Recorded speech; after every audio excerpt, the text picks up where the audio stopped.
Good morning, everyone. It has been, I believe, a week, maybe 2 weeks since I've done a podcast episode. Life got super fucking busy to the point I literally just had so much personal things going on that I did not even have time to sit down and do anything, let alone sit down and make a podcast and be able to talk with you guys.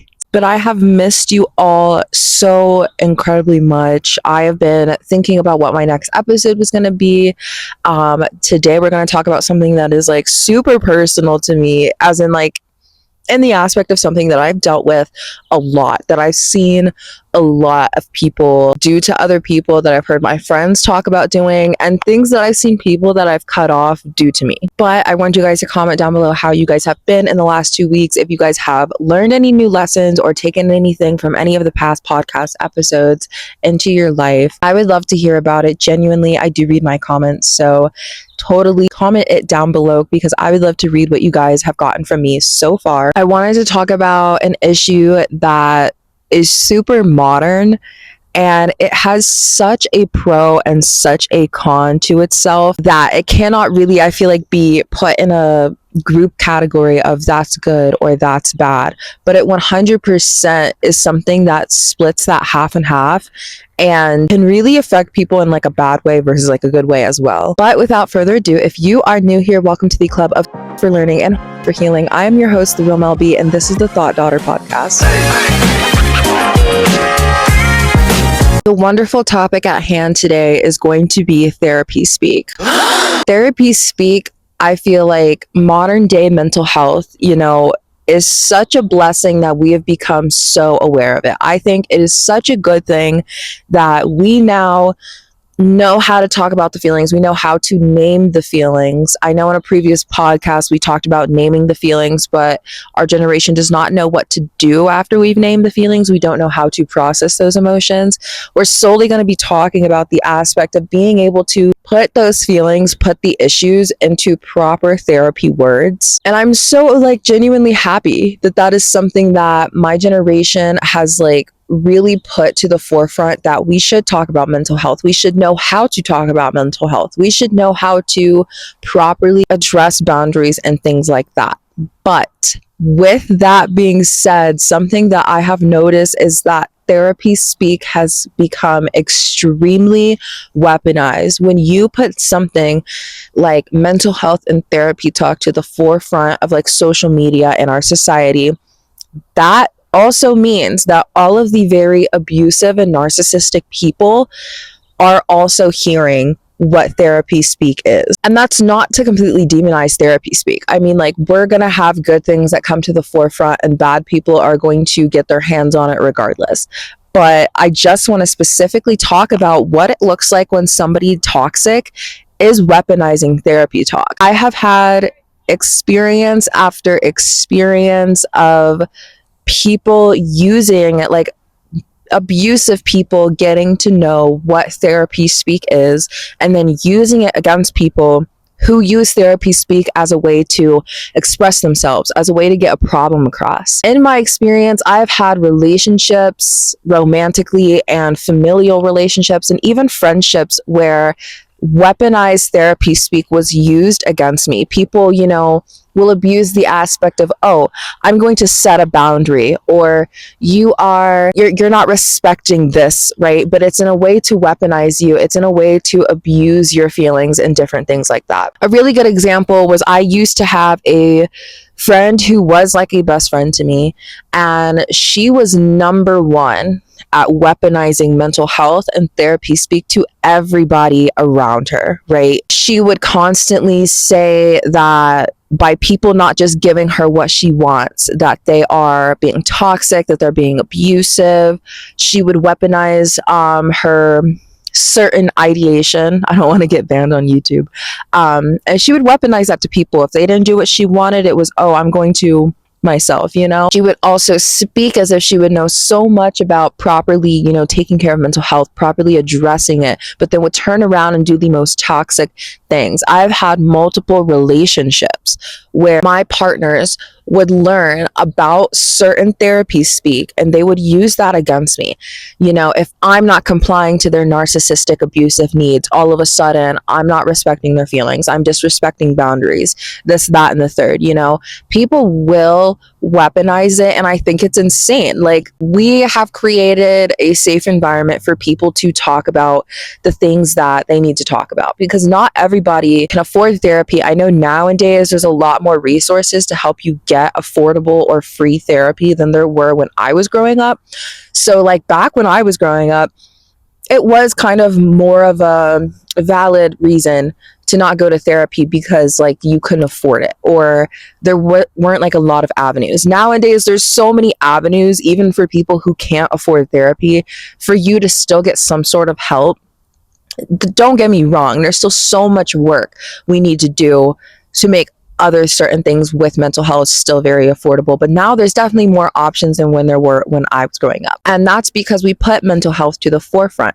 And when all of those abusive people are hearing about how they can talk about mental health, how they can try to manipulate and twist their own sick, twisted needs into convincing somebody to do something, that's where, you know, the plot has now been lost. That is where we need to also put some focus to figure out how do we make sure people are learning ways to address behavior and see behavior when somebody is weaponizing therapy talk. Because let's just be like realistic with the way that the world is nowadays. You cannot stop bad people from knowing about things. You cannot stop bad people from doing bad shit.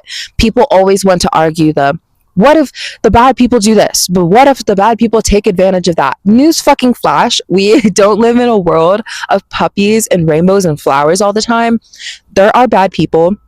Bad people are going to do bad shit, and bad people are always going to take advantage. How do we combat that? We teach people how to see those red flags and address it accordingly and act accordingly when it happens so that they know what the red flag is and they're not getting caught up in a situation where they're like, well, but he or she said like this really nice sounding therapy talk sentence, so like I didn't want to argue, because that's how it works. In my past relationships, it was the constant, oh, but she said, you know, that this is just them setting a boundary or things like that. And the whole time it's not them setting a boundary. It's them using the right words to manipulate you into making a certain decision, because they're trying to make it seem like you would be the asshole by disrespecting that, because you are an asshole if you disrespect boundaries. You know, you are an asshole if you don't care about my feelings. They're trying to take it to a very base level. But whole time when you look at the actual facts,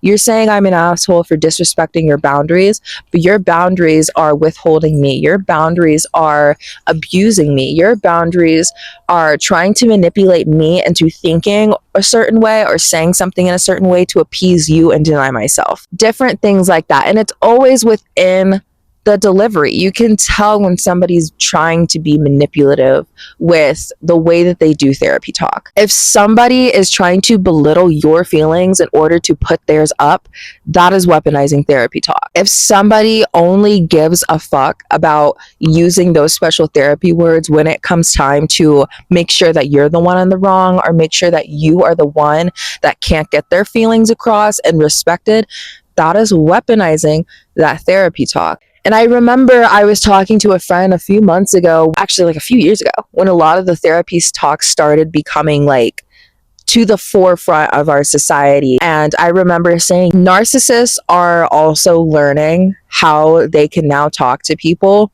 to try to help manipulate them into feeling whatever. Because now that we have this therapy talk, you have narcissists watching these videos, getting the information on, oh, I know exactly what to say to make you seem like you are an asshole. And we're not going for any of that. You have to be careful and you have to pay attention to the way that people are speaking, to what they're saying, to the context of the situation, to the energy that they are carrying when they bring up these words. And this is not me saying that everybody who uses therapy talk is trying to manipulate you, is weaponizing it. That is not the case at all. I'm so happy people now know how to properly address certain things with the proper words so that they can get their feelings across. But you do need to understand there are bad people out there that are going to try to weaponize that against you. Like, we've all heard of the people who try to weaponize us for even using it in the first place, where they think it's too woke to have therapy talk. Like, oh, who cares? Boundaries is a woke thing, which is like so stupid. But now there's this other section of people where they want to use the power that we have reclaimed within ourselves to put us back at a disconnect with ourselves, to make us powerless. You just have to pay attention to these behaviors. People are truly crazy nowadays. I feel like everybody has said that like my whole entire life. People are crazy. Like, it just, everything keeps getting crazier. But like, since I've at least been on this earth and grown up, people have 1000% gotten crazier in this world, and it's absolutely insane. So just be careful out there when you start to hear therapy talk. Make sure it's somebody that's actually trying to use those words for good things and not trying to manipulate the situation or your feelings. Because one thing you need to understand, mental health and therapy talk are not excuses for your shitty behavior. Let me say that one more time, because that is a lesson I know that a lot of people are not fucking getting. Mental health and therapy talk are not excuses for your shitty behavior. This is coming from a girl that has been diagnosed with bipolar 2, has been diagnosed with so many different things, and yet you will never see me using my mental health as a weapon. You will never see me pushing that on someone else or abusing somebody else with my mental health. And don't get me wrong, mistakes happen. We sometimes say things or do things that are not nice to the people we love, but that's when you take accountability, you apologize, and you work on moving forward, and you don't do it again, most importantly. But you will never ever see me weaponizing my own mental health to try to get something. You are not supposed to use therapy talk or mental health as a means to excuse your shitty behavior. Just because you have mental problems, I don't care what anyone says, does not give you the excuse to be rude to people, to be an asshole, to be mean. I don't care what mental health you have. It never gives you an excuse to be rude, right? Therapy speak never gives you the excuse to try and weaponize people the second they don't agree with you. Somebody disagreeing with you is not them being abusive. Somebody deciding that you guys maybe do not align well, or that your behavior upsets them, or vice versa, is not them being abusive. There's certain therapy speak words we also need to stop throwing around, because they're not light words. It's two sides of the same coin, where we have people who are weaponizing the therapy talk to abuse people, and then we have people who are taking therapy talk and they're overusing it. I cannot tell you how many times I have seen so many people call other people abusive for things that are not abusive, solely because they disagree, solely because that person did something wrong and the other person decided, I'm going to take a step back away from you for a second to kind of regulate myself. And all of a sudden, now the person that took a step back is abusive. Let's not do that. There are words we do not need to be throwing around. And I feel like because we've thrown them around, we have completely demeaned the weight of the word, especially the word like abusive when it comes to therapy talk. We have overused what is abusive. So now when people are actually being abused, we have people sitting there like, but are you actually being abused? Were they actually abusive? Because everyone calls everything abusive nowadays. You see how this is constantly like, it's a giant circle and it affects everybody. And they're trying to properly use that therapy speak to address the feelings, to describe the situation. And now people are just kind of like, yeah, probably not actually. So all around lessons of today's episode, properly, little dog, properly learn how to use therapy speak, properly learn how to be able to recognize red flags when somebody is using therapy speak as a means to abuse or manipulate you. And 3, do not use it as a means to manipulate or abuse other people. That is all that I have for you guys today. Thank you so much for watching. I love you guys so much. And thank you guys for working with me through this small little podcast break that I took to deal with things in my life. I thought about you guys the whole time. Do not think I didn't for one second. Make sure you guys like, comment, and subscribe, and share this video with a friend who needs to hear it. Turn on those post notifications so that you can get notified on my next episode of the Thought Daughter podcast. Make sure to check me out on Spotify as well. The Thought Daughter podcast is posted on there. And then look at the link in the description box below. That's where you will find all of my socials where you can connect with me on other platforms. I hope you guys have a wonderful rest of your week. Remember to stay cunty, make money, and ask lots of questions. I will talk to you guys next time. Bye.